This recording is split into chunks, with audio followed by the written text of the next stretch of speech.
Okay, great. So thank you for joining the Green DG Hub video interviews that we're doing with professionals from the Slovenian ecosystem.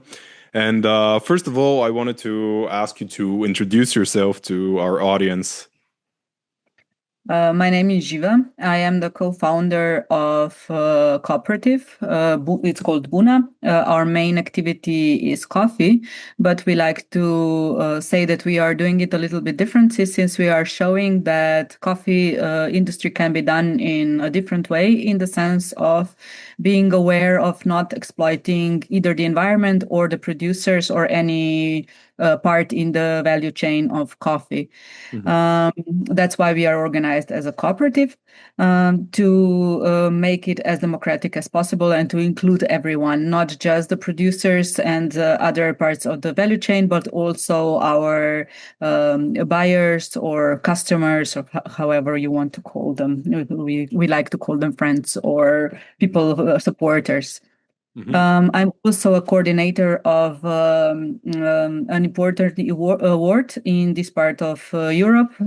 It's a more than 20-year-old award for social innovations, and it's called Social Marie, and I'm coordinator of that award.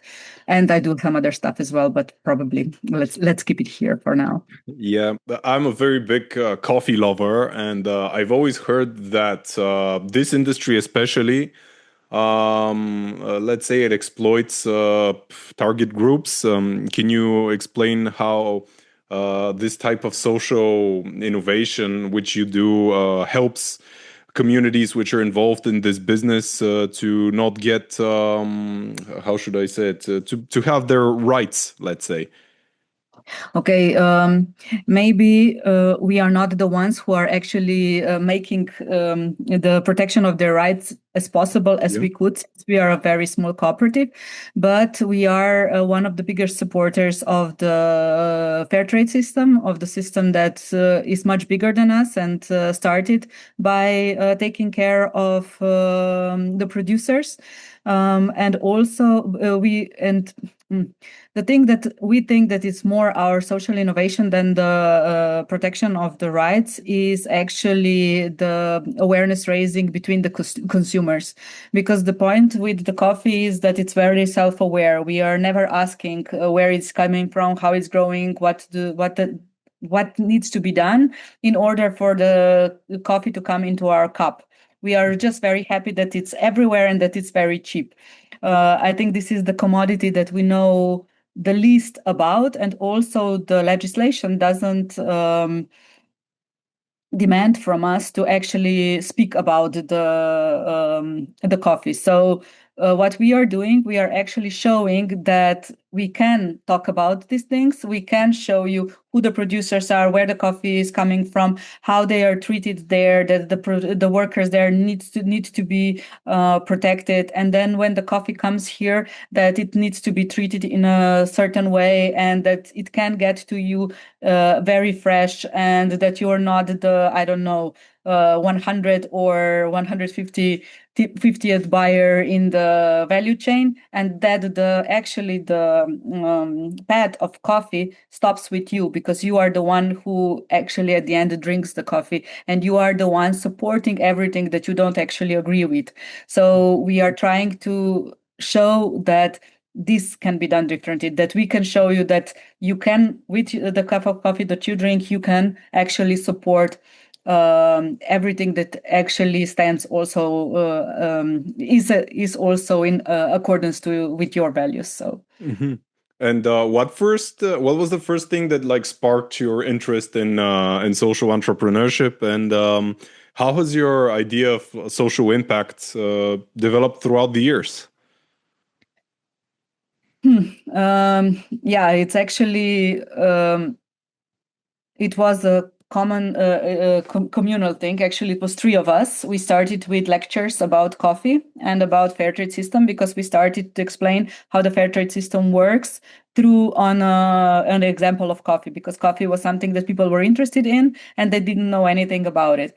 And by just talking about it, we said, okay, let's not just talk about it, let's show that this can also be done differently, also in a smaller environment like Slovenia, or in our smaller community. Since we had the three of us between us, we had a guy who was very strong on academic level he knew a lot about the fair trade system. I was at that point still mostly doing communications. And there was the third one who was starting to roast coffee, who knew actually the most about coffee. So our idea was to start supplying coffee from the directly from the sources, and roast it here and then sell it onto the consumers. So the consumers would be the fourth, the fifth in line. So and since we wanted to do it in a different way, we said, okay, since all the producers are within the fair trade system are kind of asked to be joined within cooperatives or some kind of associations, we also said, okay, let's start a cooperative also here. Let's make it a non-profit, because we don't want to make just the profit for us. We want to actually benefit the community with what we are doing. Of course, that doesn't mean we're not making profit. Let's not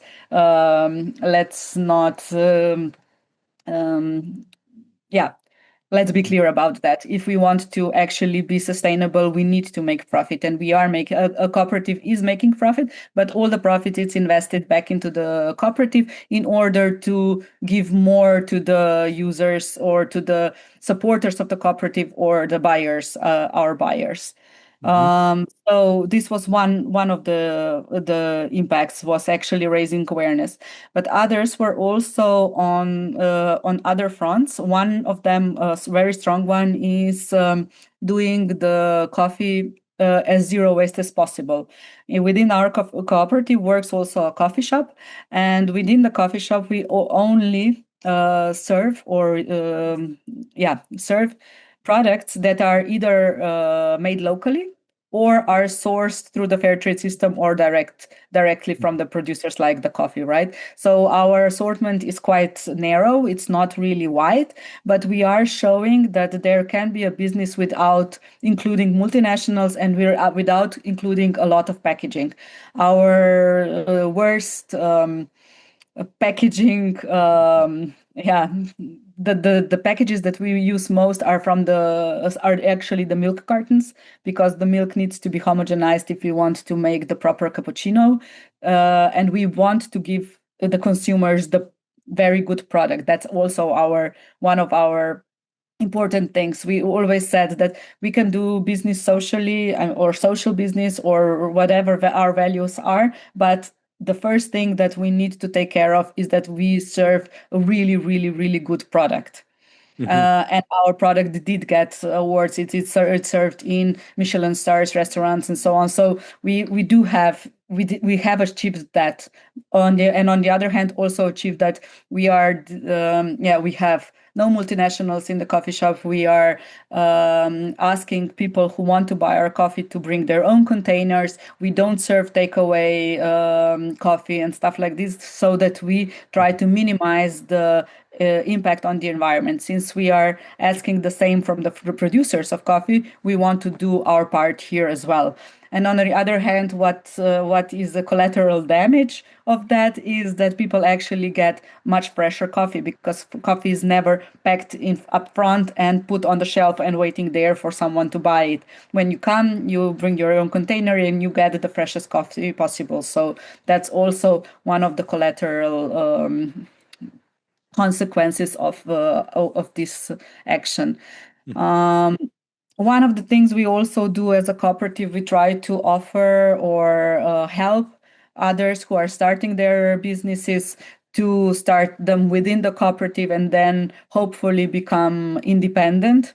This is not a huge program. We are not involving a lot of people, but from time to time, there are people who are starting their businesses within the cooperative and then maybe branch out or not, or see that they cannot be successful, or these kind of steps. So we are kind of offering them our knowledge and our support in how to start a business. This is also one of the things that we do. Yeah, maybe this is for now enough. And from all of your experience, what would you say is a valuable lesson for a young person regarding the part with the sustainability. Like, what would you say to a young person that is just getting started with such social entrepreneurship? Okay, one of the most important thing within a social economy or whatever social businesses you want to do is that you need to have the community, or you have to build the community. That's one of the most important things. I think that we wouldn't survive, or we wouldn't be able to work without the community. But the community is not something that you can do artificially. You cannot force people to become part of the community. You need to give them something that actually they need. And yeah, we are lucky that people want to drink coffee. But on the other hand, what we also like doing, our coffee shop is located in the center of Ljubljana. Center of Ljubljana became very touristic in the last years.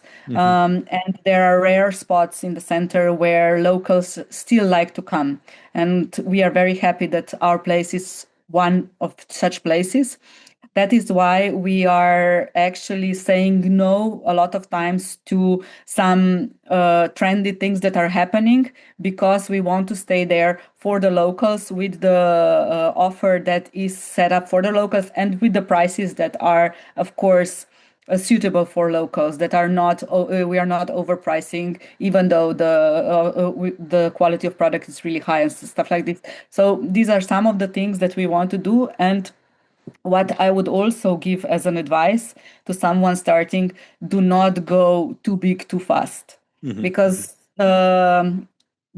I think that what is important in social business is that there are the right people in the right places doing the things that are in accordance with the values of the business or with the people doing the business. And of course, if you are in a business like coffee, there are a lot of opportunities where we could very easily earn a lot more money. It would be really easy to start packing bags, to start doing takeaway, to pick up the prices. In short term, actually, that would be for us a much more lucrative business model. But in the long run, this is something that would actually destroy the social business that we are doing, or the social part of the business that we are doing. And of course, it would destroy our community, because the community would slowly start disappearing, because they would feel immediately that they're not welcome anymore, or that we are not there for them. So this is one of the important things, because of course we had a lot of opportunities to branch out, to open other places as well. But if we are not there, then that place cannot work the same as the one that people know. So if you find the right people, of course, branch out, do it more widely. But if you don't find the right people, don't do it just for the money, right? Yeah, and what would you say for if I'm a young person, how do I identify a meaningful business idea or a problem, and how do I differentiate it from just a problem or idea that sounds just interesting, or I don't know how to say it. Many people, let's say, like to do leisure startups, let's say. So how do you identify a meaningful cause versus something that you just find interesting, like a hobby, like a hobby? I don't think that this can be, you can sit down and start thinking what to do. Yeah. I think that comes in one way or the other, if you have your eyes opened, if you talk to people, if you are discussing everything. Because also with our cooperative, it wasn't like we sat down and we said, okay, let's do this.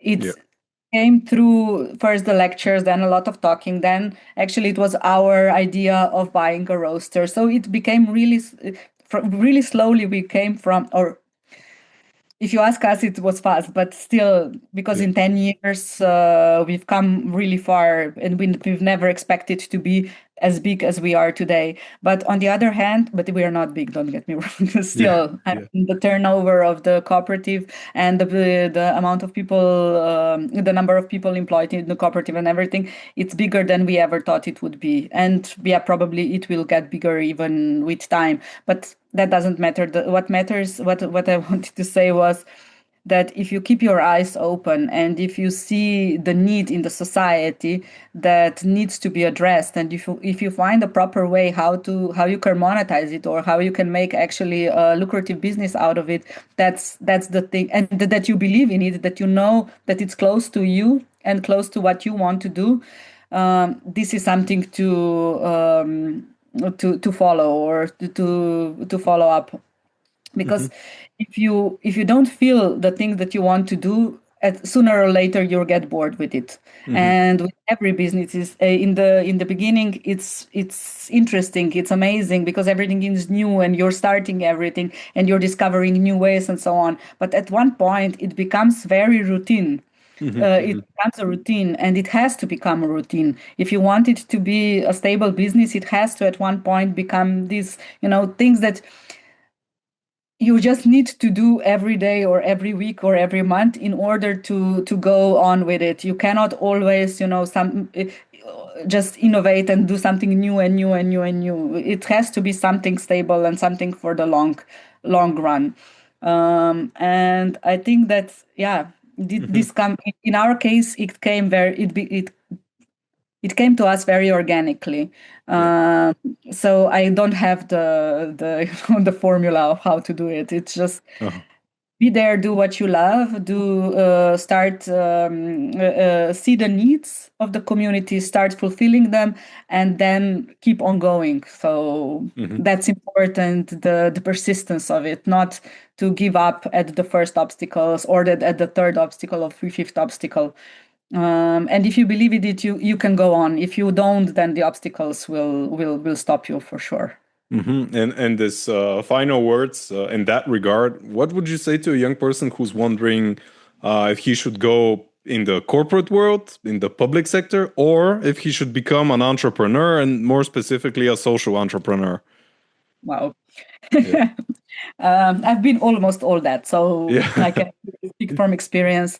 I can tell you that if you want to earn a lot of money, go in the corporate world. I mean, that's the way to go. If you want to do something good for the community, and you are not that, I mean, the money is not the most important thing that you want to achieve in your life. I mean, the height of your salary, then and if you have a good idea, then go into the social economy, because it's really difficult, but at the end of the day, when you go to sleep in every evening, you know that at least you're not doing anything bad within the community. You're not part of the problem.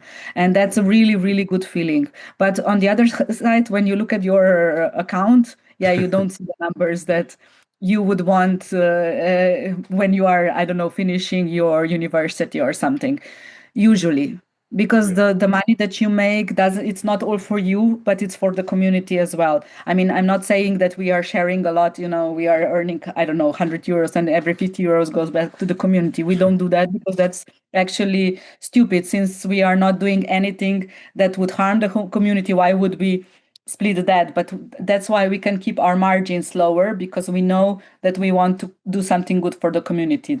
This is where we are actually giving back, not directly, donating back the money. So, that would be my idea. And another thing that you should ask yourself is whether you want to be a leader, in the sense of you are, I don't know, disciplined enough, or you have enough of willpower to carry on the responsibilities and carry on the business. That's when you decide to start a business.